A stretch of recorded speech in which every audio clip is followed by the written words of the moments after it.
Hi అండి, welcome back to my channel. So అందరూ ఎలా ఉన్నారు? నేనైతే చాలా చాలా బాగున్నాను. మీరు ఎలా ఉన్నారో నా కామెంట్ సెక్షన్లో కామెంట్ చేసేసేయండి.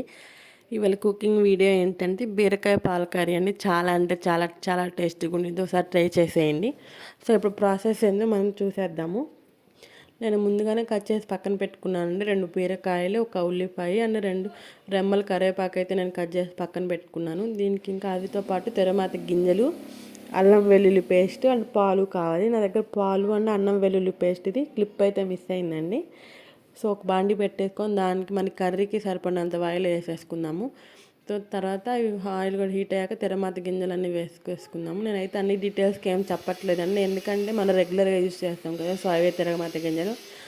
అందుకే ఐటమ్స్ కూడా నేను స్పెషల్గా ఏం చూపించట్లేదు, ఎందుకంటే కర్రీలో మనం ఆటోమేటిక్గా వేస్తుంటే మీకు అర్థమైపోయింది కదా. అలా చూపించడం వల్ల ఏంటంటే కొంచెం లెంతీ అయిద్దేమో వీడియో అనేది అయితే నా ఫీలింగ్ అండి.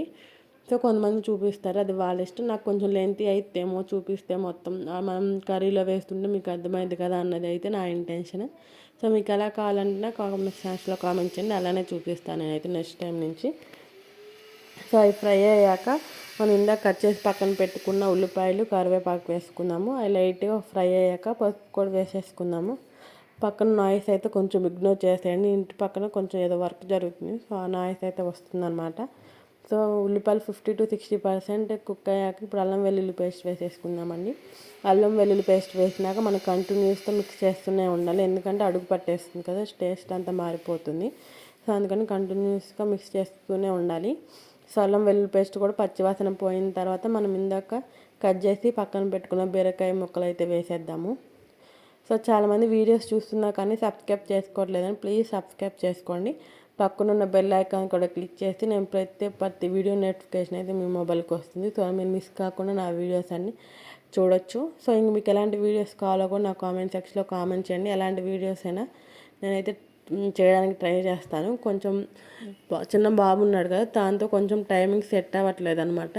సో దాని డే మొత్తము జస్ట్ 2 hours నిద్రపోతాడు. సో నేను ఆ 2 hours వీడియోస్ షూట్ చేయాలంటే అవ్వట్లేదు అనమాట, ఇంట్లో వర్క్స్ అన్నీ. సో కొన్ని వీడియోస్ అయితే రెగ్యులర్గా రావట్లేదు. సో రెగ్యులర్గా పెట్టడానికి అయితే ట్రై చేస్తాను. సో మనం ఆ బీరకాయ ముక్కలను ఒకసారి మిక్స్ చేసుకున్న తర్వాత కల్లుప్పు వేసుకుందామండి. కల్లుప్పు వేసేసుకుని ఒక 5 minutes అలా సిమ్లో బాగా మనం మగ్గనిద్దాము.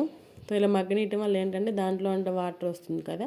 సో చూడండి, ఇప్పుడు మీకు వీడియో చూపిస్తున్నాను కదా, ఇలా అయితే వాటర్ వస్తుంది. ఒకసారి మిక్స్ చేసుకొని ఇప్పుడు మనకి ముక్కలు మగ్గడానికి ఆ వాటర్ అయితే సరిపోదండి, అందుకని నేనైతే చిన్న టీ గ్లాస్ అయితే వాటర్ పోసుకుంటున్నాను. ఎందుకంటే ఇది ముక్క బాగా మగ్గితేనే మనకి కర్రీ టేస్ట్ వస్తుంది.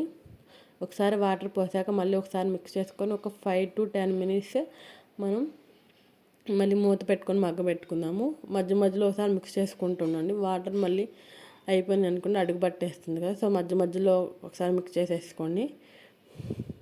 ఇంకా ఇప్పుడు మనమైతే ఇంకా చూద్దాం ఒకసారి నీళ్ళన్నీ అయిపోయాయి లేదా చూడండి. నీళ్ళంతా ఆల్మోస్ట్ మగ్గిపోయినాయి అనమాట. సో కొంచెం వాటర్ ఉండాలి, ఎందుకంటే ఇప్పుడు మనం కారం వేస్తాం కదా, కారం వేస్తే మళ్ళీ అడుగు పట్టేస్తుంది అనమాట వాటర్ కూడా లేకపోతే. సో మీ టేస్ట్కి తగ్గట్టు సాల్ట్ వేసేసుకోండి. నేనైతే సాల్ట్ తక్కువే వేస్తాను, ఎందుకంటే మా బాబు కూడా తింటాడు కదా. సో తను ఏంటంటే మనం రెగ్యులర్గా ఏ కర్రీస్ చేసుకుంటామో ఆ కర్రీస్ ఆల్మోస్ట్ అన్నీ తింటాడు. సో అందుకని కారమే తక్కువ వేస్తున్నాను. నేను వీడియోస్ కోసం అని స్పెషల్గా ఏం షూట్ చేయనండి. నేను రెగ్యులర్గా ఏ కర్రీస్ ఇంట్లో ప్రిపేర్ చేస్తాను అవే నేను వీడియోస్ చేసి నీతో షేర్ చేసుకుంటున్నాను. నేను స్పెషల్గా ఏం చేయను. సో అందుకని కారం అయితే తక్కువ వేసాను. సో ఈ కారం వేసుకున్న ఒకసారి మిక్స్ చేసుకొని ఒక 2 to 3 minutes మనం పచ్చివాసన పోయేంత వరకు ఉడకబెట్టుకోవాలి. దీంట్లో కొంతమంది పచ్చి పాలు వేస్తారు, కొంతమంది కాగిన పాలు వేస్తారు. నేనైతే పచ్చి పాలు వేస్తున్నానండి. ఒకసారి వేసేసినాక జస్ట్ ఒక ఉడుకు పట్టిస్తే సరిపోతుంది. మనం ఇంకా స్టవ్ ఆఫ్ చేసుకొని కొత్తిమీరతో గార్నిష్ చేసుకోవచ్చు. ఈ కర్రీ చాలా అంటే చాలా బాగుంటుంది. ఒకసారి ట్రై చేసి నాకు ఎలా ఉందో కామెంట్ సెక్షన్లో కామెంట్ చేసేయండి. మీరు ఒక్కసారి తింటే తర్వాత ఆటోమేటిక్గా బౌల్ అంతా మీరే తినేస్తారు, అంత టేస్టీగా ఉండిద్దండి కర్రీ అయితే. ఇది వేడి వేడి అన్నం వేడి వేడి కూర అయితే ఇంకా చాలా చాలా బాగుండేది. ఒకసారి ట్రై చేసేయండి. Thank you for